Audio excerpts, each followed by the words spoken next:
નમસ્કાર.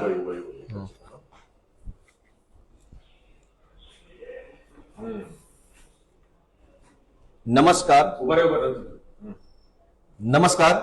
આજે 29 ઓક્ટોબર 2025 નો દિવસ. અત્યારે હું અને અમારા નેતા માનનીય ધારાસભ્ય શ્રી ચૈતરભાઈ વસાવા ગુજરાતના ચૂંટણી કમિશનની ઓફિસ પર છીએ. આજે ગુજરાતના ચૂંટણી કમિશનર દ્વારા એક બહુ જ મહત્વની મીટિંગ બોલાવવામાં આવી હતી અને આ મીટિંગમાં આમ આદમી પાર્ટીના પ્રતિનિધિ તરીકે હું અને ચૈતરભાઈ ઉપસ્થિત હતા. ગુજરાતની અંદર SIR સ્પેશિયલ ઇન્ટેન્સિવ રોલ બનાવવા માટે જઈ રહ્યા છે, રિવિઝન કરવા માટે. અને એટલા માટે આજે આ ગુજરાતની મતદાર યાદી સુધારણાના કાર્યક્રમની અંદર જનતા વતી સૂચન અમે આપ્યા છે. સરકારનું એવું કહેવું છે, ચૂંટણી પંચનું એવું કહેવું છે કે ગુજરાતની આખી મતદાર યાદી જે છે એની અંદર સુધારો કરવામાં આવશે, ફેરફાર કરવામાં આવશે. એક વ્યક્તિનું ફોર્મ ભરવામાં આવશે નવેસરથી અને નવેસરથી એક વ્યક્તિનું મતદાર યાદીમાં નામ લખવામાં આવશે. આવું કરવા પાછળનું કારણ એમણે એમ બતાવ્યું છે કે સ્થળાંતર થઈ ગયેલા મતદારો, મૃત્યુ પામેલા મતદારો, ડુપ્લિકેટ મતદારો, એક જ વ્યક્તિનું 2 વખત નામ હોય એવા મતદારો કે અન્ય કોઈ કિસ્સાઓ બન્યા હોય, આ તમામ કિસ્સાઓમાં જે કંઈ ફેરફારો મતદાર યાદીમાં થયા હોય એનો સુધારો કરવા માટે થઈ અને SIR કરવામાં આવવાનું છે. આપણને ખ્યાલ છે કે બિહારમાં હમણાં જ SIR ની પ્રક્રિયા કરવામાં આવી અને ખૂબ ઉબાળો થયો. તો આમ આદમી પાર્ટીએ પૂરી રીતે તૈયારી કરી અને આજની મીટિંગમાં મહત્વની 2-4 બાબતોનો પ્રશ્ન ઉઠાવ્યો છે. જેમાં અમારા નેતા ચૈતરભાઈએ એક મહત્વની વાત રજૂ કરી કે ચૈતરભાઈ અને ગામડાના વિસ્તારોની અંદર અનેક લોકો શહેરોમાં માઇગ્રેટ થઈને રહે છે. એમનું ગામડાની મતદાર યાદીમાં પણ નામ છે, શહેરોની મતદાર યાદીમાં પણ નામ છે. તો આ SIR કર્યા પછી 2 માંથી એક જ જગ્યાએ નામ રાખવા માટે શું વ્યવસ્થા છે? તો ચૂંટણી પંચ પાસે એનો કોઈ જવાબ નથી. એવો એક બીજો પ્રશ્ન પૂછવામાં આવ્યો કે ગુજરાત ઇન્ડસ્ટ્રીયલ સ્ટેટ છે, ઔદ્યોગિક રાજ્ય હોવાના કારણે ગુજરાતના લગભગ જિલ્લાઓની અંદર GIDC અને મોટી મોટી કંપનીઓ અને મોટા મોટા ઉદ્યોગો છે. આ ઉદ્યોગો કંપનીઓમાં ઉત્તર પ્રદેશ, રાજસ્થાન, બિહાર કે અલગ અલગ રાજ્યો, મધ્યપ્રદેશના માણસો ત્યાં મજૂરી કરે છે. એ મજૂરી કરતા લોકોના હજારોની સંખ્યામાં નામ મતદાર યાદીમાં ભાજપ દ્વારા નાખી દેવામાં આવ્યા છે અને ચૂંટણી ટાણે કંપનીના માલિકોને દબાવીને એ મજૂરોના મત ભાજપની અંદર જાય એવી વ્યવસ્થા આખા ગુજરાતમાં ઊભી કરેલી છે. અમે આજે ચૂંટણી પંચને પ્રશ્ન પૂછ્યો કે ઉત્તર પ્રદેશની મતદાર યાદીમાં પણ નામ હોય અને રાજકોટની GIDC માં રહેતા મજૂરનું નામ રાજકોટમાં પણ હોય તો બંને નામ ચેક કેવી રીતે કરશો? આ પ્રશ્નનો ગુજરાતના ચૂંટણી પંચ પાસે હાલમાં કોઈ જવાબ નથી કે આવું ચેક કેવી રીતે કરવાનું. અમે પૂછ્યું કે કરોડો રૂપિયાનો ખર્ચો કરીને, હજારો માનવ કલાકો બગાડીને આખા રાજ્યનું વહીવટી તંત્ર આની અંદર લાગી જવાનું છે. એક માણસ લાઈનમાં ઉભો રહેવું પડશે. ગરીબ હશે, મજૂર હશે, અભણ હશે, અશક્ત હશે, અપંગ હશે, બીજી ત્રીજી રીતે જે લોકો હશે બધા ખૂબ હેરાન થશે. અને આટલું બધું કર્યા પછી પણ જો રાજ્યનું ચૂંટણી પંચ કે કેન્દ્રનું ચૂંટણી પંચ ડબલ વોટરને પકડી નહીં શકે કે બિહારમાં પણ નામ હોય અને રાજકોટમાં પણ નામ હોય અથવા તો જુનાગઢમાં પણ નામ હોય અને અમદાવાદમાં પણ નામ હોય, જો એને પકડી નહીં શકાય ડબલ વોટરને, તો પછી આટલી મોટી પ્રક્રિયા કરવી જોઈએ નહીં. મેં પુરાવા તરીકે મારા હાથમાં એક પુરાવો છે. આ પુરાવો મેં રજૂ કર્યો. આ બે ફોટો ઢાંકી દઉં છું. આ ફોટો ગુજરાતના એક મહિલાનો છે. આ મહિલાનું નામ એક જ મકાનમાં 3 વખત નોંધાયેલું છે. પોતાના ઘરમાં 3 વખત આ બેન મતદાર છે. એક મહિલાનું આ ચૂંટણી કાર્ડ લઈને મેં રજૂ કર્યું અને ચૂંટણી પંચના જે મેન સાહેબો હતા એને જોઈને ખાલી મારી સામે સ્માઇલ કરી. એની પાસે કોઈ જવાબ જ નથી કે ગોપાલ ઇટાલિયાનો 3 વખત મતદાર યાદીમાં નામ છે. એ જ ફોટો પણ એનો, એ સરનામું પણ એનું, એ ઘર નંબર પણ એનો, અને 3 વખત મત એને અધિકાર મત આપવાનો મતદાર યાદી પ્રમાણે મળ્યો. તો આખી SIR ની જે પ્રક્રિયા થઈ રહી છે એની અંદર આમ આદમી પાર્ટીને તમામ સૈનિકોને સૂચના આપવાની છે આવનારા દિવસોમાં કે આપણે બધાએ મત રક્ષક બનવાનું છે અને મત રક્ષક બની ગુજરાતમાંથી એક પણ માણસની વોટ ચોરી ન થઈ જાય, વોટ કાપી ન જાય ભાજપ, એના માટેની પૂરતી કાળજી રાખવાની છે.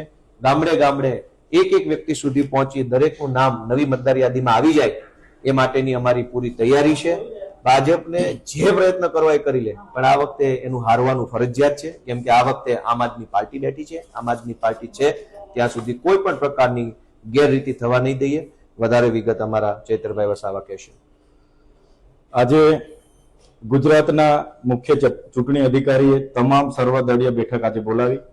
એમાં અમારા આમ આદમી પાર્ટીના ગુજરાતના નેતા ગોપાલ ઇટાલિયાજી અને અમે ઉપસ્થિત રહ્યા અમે બંને ધારાસભ્ય એટલા બધા ગુજરાતની જનતાને લઈને ગંભીર હતા કે અમે કીધું કે હમણાં સુધી જે લોકો મૃત્યુ પામતા હતા, જે વહુને આપણે લગ્ન કરીને લાવતા હતા, તો એ રૂટિન પ્રક્રિયામાં એ નામ ચડી જાય અને મૃત્યુ પામે એનું નામ કમી કરી દેતા હતા. બીએલઓ નું એ કાયમનું કામ છે, રૂટિન ચાલે છે. તો એસઆઈઆર ગુજરાતમાં લાવીને 4/11/2025 થી 4/12/2025 એક મહિના દરમિયાન 5,08,39,000 મતદાતાઓના નવા ફોર્મ ભરીને નવી યાદી તૈયાર કરવાની શું જરૂર પડી?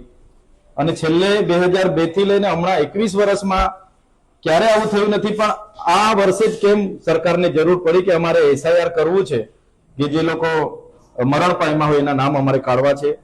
ત્યારે અમે સરકારને પૂછ્યું કે જે લોકો ડુપ્લિકેટ મતદાતાઓ છે, બે જગ્યાએ મત કરે છે, માનો કે અંકલેશ્વરમાં મજૂરી અર્થે આવેલા બિહાર, યુપી, મધ્યપ્રદેશના લોકો પોતાના ગામમાં પણ મતદાન કરે છે અને અંકલેશ્વરમાં મતદાન કરે છે, તો એના માટે ચૂંટણી પંચ પર શું ટેકનિકલી શું સોફ્ટવેર છે કે શું બાબતો છે કે એને આપણે પકડી શકાય?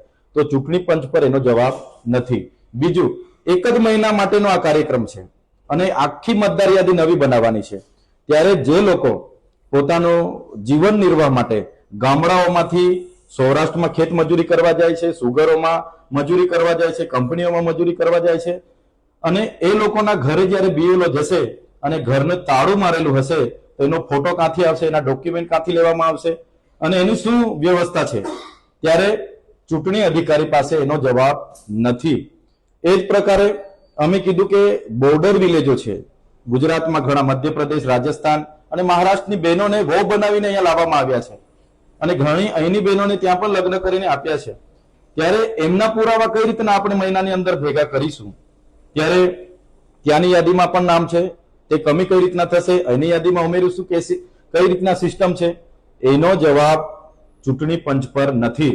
ત્યારે જે 5,08,39,000 મતદાતાઓની નવી યાદી બનાવવાની જે તજવીજ આ ગુજરાત સરકારે હાથ ધરી છે, એ માત્ર ને માત્ર ગરીબ, વંચિત, દલિત, પીછડા અને મજૂરી વર્ગના લોકો, ગામડાના લોકો, જે વૃદ્ધ છે, વિધવા છે, ત્યક્તા છે, એવા લોકોને આમાં ખૂબ જ મોટા પ્રમાણમાં હેરાનગતિ થવાની છે. મહિનાની અંદર એ લોકો સૌરાષ્ટ્રથી પોતાના ગામે આવશે ચૂંટણી મતદાન યાદીમાં નામ ઉમેરવા માટે? શું એ લોકો રજા પાડશે કંપનીમાં? શું એ લોકો સુગરમાં અઠવાડિયું રજા પાડીને ઘરે જવાના છે?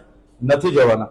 ત્યારે આવી ગંભીર બાબતોમાં પણ જે રૂટિન પ્રક્રિયા ચાલે છે એને ફ્રીજ કરી દેવામાં આવી છે અને આખું જે એસઆઈઆર ના નામે જે પ્રજાના ટેક્સના અબજો રૂપિયાનું રાંધણ થવાનું છે, લાખો માનવ કલાકો આમાં બગડવાના છે, અધિકારીઓ આમાં હેરાન થવાના છે.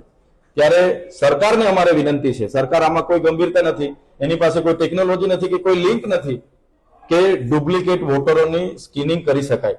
ત્યારે સરકાર આ બધી કરવાની જગ્યાએ જે રૂટિન પ્રક્રિયા ચાલે છે એ કરે. અમે અમારા તમામ બીએલએ અમારા બુથ લેવલના એજન્ટો છે એમને અમે સજાગ કરી દઈશું.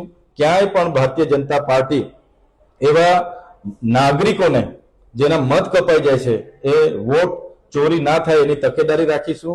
અને જે પ્રકારે ચૂંટણી પંચનો રવૈયો રહ્યો છે, હમણાં આવનારા દિવસોમાં સ્થાનિક સ્વરાજની ચૂંટણી આવવાની છે. હમણાં તમે જોયું હશે 15 મ્યુનિસિપલ કોર્પોરેશનો, 80 જેટલી પાલિકાઓ અને 250 જેટલા તાલુકા પંચાયતો અને 32 જેટલા જિલ્લા પંચાયતોની ચૂંટણી આવવાની હતી.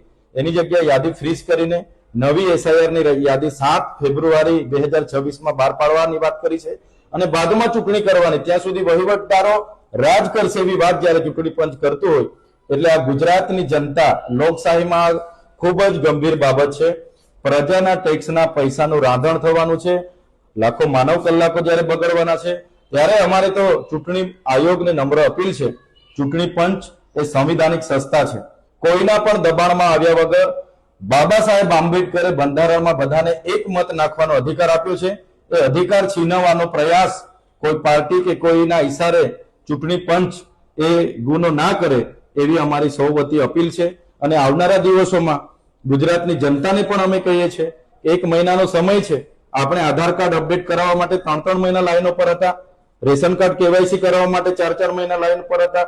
ત્યાં નેટવર્કો નથી, ગામડાઓના ઇન્ટેરિયર એરિયામાં આ બધી તકલીફો ઊભી થવાની છે. ત્યારે બધા તકેદારી રાખે અને આ એસઆઈઆર ના નામે આપણો મત આપવાનો અધિકાર છીનવાઈ ના જાય એ માટે આપણે બધાએ સજાગ રહીને આનો સામનો કરવા માટે પણ તૈયાર રહેશો એવી સૌને હું અપીલ કરું છું.